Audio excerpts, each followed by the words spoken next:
Hello, this is Business Now, reaching you live from IBrandTV News Studio, Lagos, Nigeria.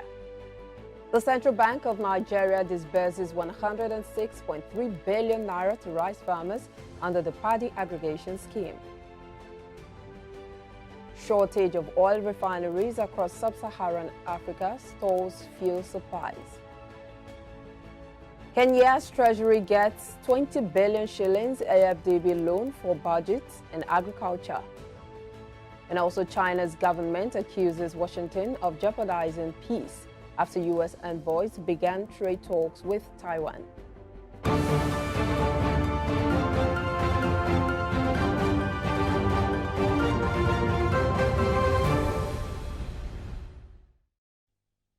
Many thanks for joining us, and here are the business stories making headlines at this hour. I am Omobolanle Adeshui. The Federal Executive Council, FEC, has approved the proposal of the Nigerian National Petroleum Corporation, NNPC Limited, to sign an agreement with the Economic Community of West African States, ECOWAS, for the construction of the Nigeria-Morocco gas pipeline. The Council gave the approval at the weekly meeting presided over by Vice President Yemi Osinbajo in Abuja.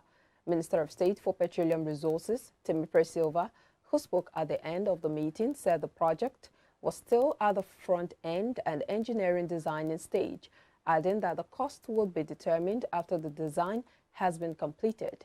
He said the pipeline would traverse 15 West African countries to Morocco and Spain.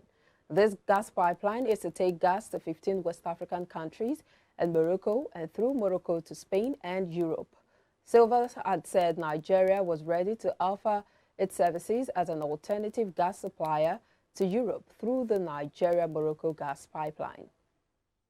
Similarly, the federal government has explained why the $3.1 billion contract for complete automation of the Nigeria Customs Service, approved by the Federal Executive Council, FEC, in 2020 was reversed. It said disagreement among partners that formed the consortium for the project delayed its takeoff despite effort by the government through the Office of the Attorney General of the Federation and Minister of Justice to mediate. The Minister of Finance, Budget and National Planning, Zainab Ahmed, who spoke to newsmen after the weekly virtual Federal Executive Council meeting presided over the Vice President, Yemi Osinbajo, at the State House, Abuja, explained the rationale behind a new e-customs concession agreement between the Customs, Africa Finance Corporation, and China's Huawei Technologies Limited. According to the minister, quote, the e-customs project was approved by Council, and there were some challenges that had to do with disagreement among the concession partners. Speaking further, she said, quote, the partners that signed was already in the initial concession, so that one party did not agree with the terms that were signed. And there is a new agreement that had been signed, and that partner was reported to have opted out of the concession. The Nigeria Customs Service Controller General, Colonel Hamid Ali, retired, who signed the new contract in Abuja on Monday, had explained that the NCS would generate a whopping revenue of $176 billion over the next 20 years through the implementation of the e-customs project. And climate-smart investment potential in Nigeria, particularly in the renewable energy sector, is worth over $104 billion, the United Kingdom High Commission has said. In his address at the Carbon Chamber Conference of the Abuja Chamber of Commerce and Industry, the head of Climate Change and Energy West Africa, UK High Commission, Sean Melbourne, said the gradual shift to a low-carbon economy would transform many sectors. He said, quote, there is a crucial opportunity to act now to achieve low-carbon resilient growth and avoid carbon lock-in. According to the International Finance Corporation, Nigeria's estimated climate-smart investment potential is over $104 billion through 2030 in selected sectors. Melbourne noted that off-grid renewables offered the most cost-effective solution to taking energy to people who were not yet connected to the grid. He explained that the global shift to a low-carbon economy would transform many sectors, including power, transport, construction, and agriculture. The Central Bank of Nigeria, CBN, has disbursed a total of 106.3 billion naira to rice farmers under the PADDY aggregation scheme. This was disclosed by the CBN Governor, Godwin Emefiele, a statement from the Monetary Policy Committee, MPC. He said, quote, under the PADDY aggregation scheme, 6.2 billion naira was disbursed by the bank to 3 new projects for the purchase and mopping up of homegrown rice paddy. This brings the total funds disbursed to 42 integrated rice millers under the PAS to 106.3 billion naira. End of quote. The PAS was designed for integrated rice millers and large-scale aggregators to enable them purchase homegrown rice paddy at a single-digit interest rate to promote the federal government of Nigeria's National Food Security Program. And the Central Bank of Nigeria, CBN, has mandated the enrollment of other financial institutions, that's the OFIs, on the Credit Risk Management Scheme, CRMS. CBN gave the directive in a circular published on its website and signed by Chibuzo Efobi, Director, Financial Policy and Regulation Department. CRMS is the practice of mitigating losses by understanding the adequacy of the bank's capital and loan loss reserves at any given period. With this, the CBN and OFIs would be able to track any bank debtor to know if such a debtor owes another institution.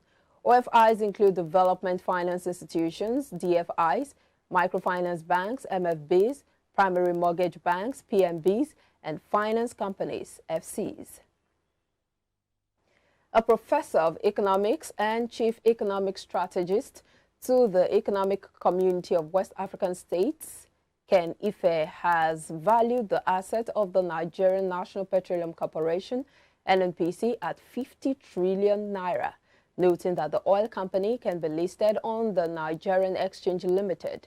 Ife stated this at a growth initiative for fiscal transparency, GIFT dialogue held in Abuja on Wednesday, noting that the 50 trillion naira valuation included the crude, gas, landed, and intangible assets of NNPC Limited.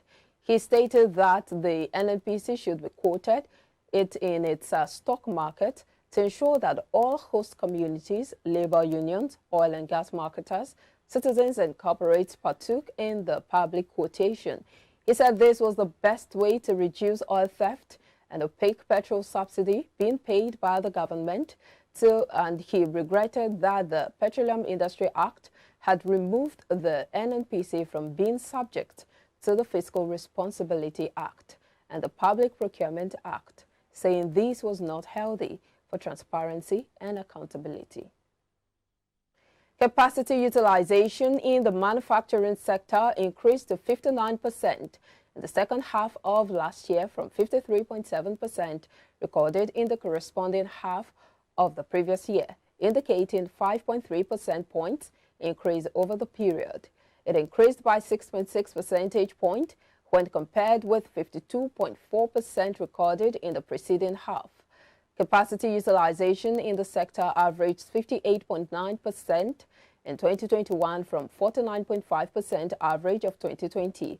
The Manufacturers Association of Nigeria MAN Second Half Economic Review 2021, July to December 2021, attributed the increase in manufacturing capacity utilization to the easing of economic and social restrictions meant to contain the COVID-19 pandemic and the full rebounding of economic activities globally and in Nigeria within the period.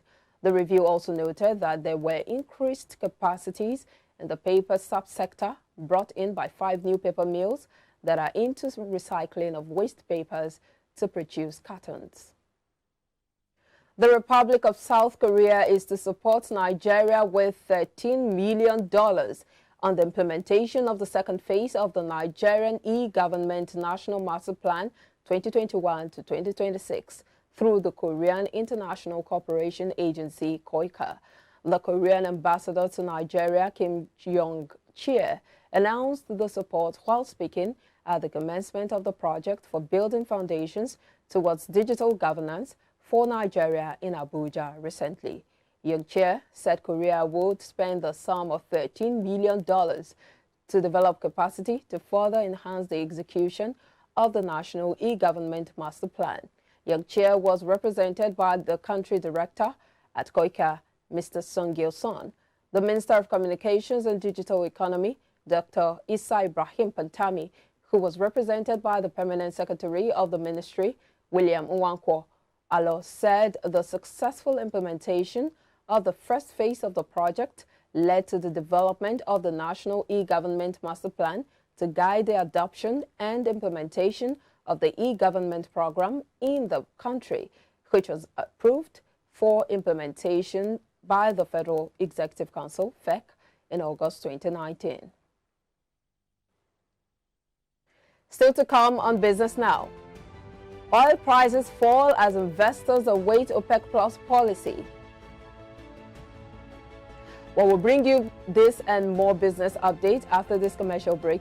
Please stay with us.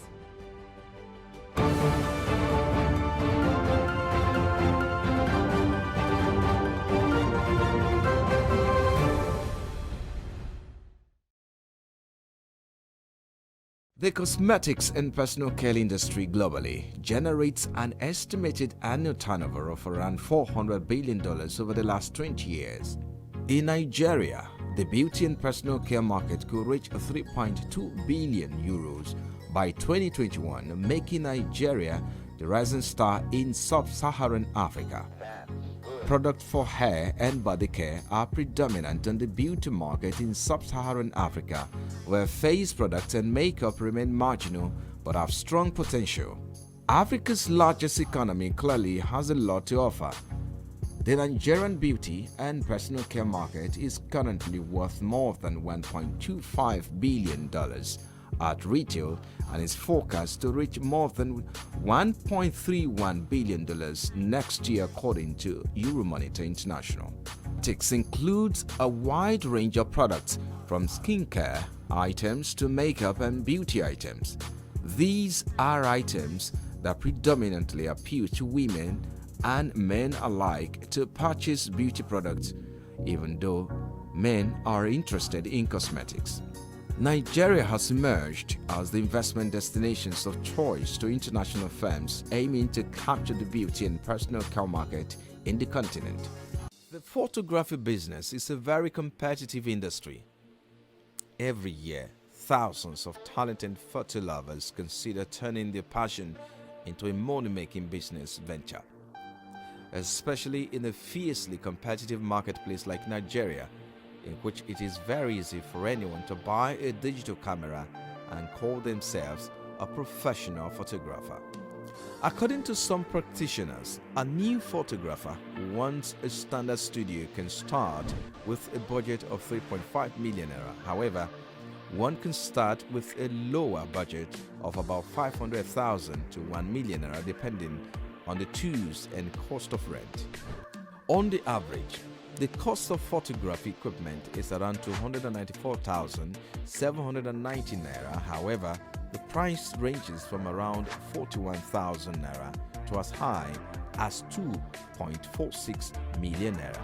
Nigeria has a population of over 200 million people with a vibrant movie industry that produces 50 movies per week, generating annual revenue of approximately $590 million from between 2016 and 2021, helping the photography industry as a whole, according to a recent research by the UN. Are you a business owner looking for the right exposure to attract massive clients to your brand? The long search is definitely over. SME Hub allows you to showcase your products and services to a wide range of viewers and buyers nationwide. For further inquiries, please call Alero on 081-323-43262, or you can send an email to alero.ogudere@IBrandTV.com. Grow your brand and boost your business on SME Hub, live on IBrandTV, where business comes first.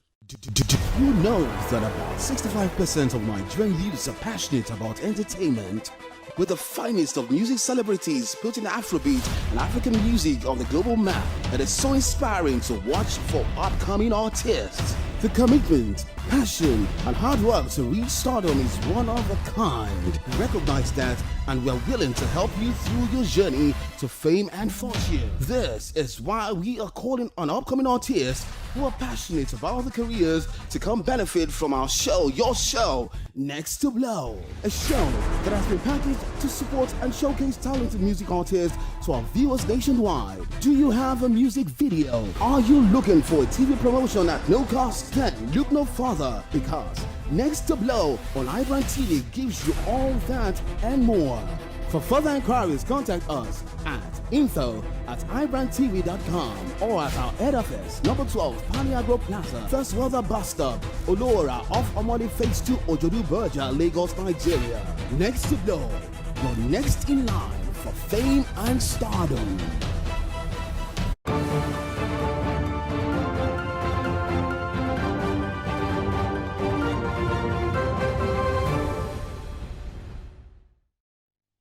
Thank you for joining us again. And now news from the Africa scene. Shortage of oil refineries across sub-Saharan Africa, coupled with soaring crude prices because of the war in Ukraine, has left countries dangerously short of fuel supplies, disrupting airlines and causing queues at filling stations. The surge in prices comes in tandem with a spike in the cost of food after Russia sent troops into Ukraine, hitting tens of millions of people already living in precarious situations, as well as government and aid agency budgets. Refineries across sub-Saharan Africa combined can process 1.36 million barrels of oil a day. In theory, but with many out of action, only 30% of that capacity was used last year, according to independent consultancy. Refineries in Cameroon, Ghana, and Senegal are shut, as are 4 in South Africa.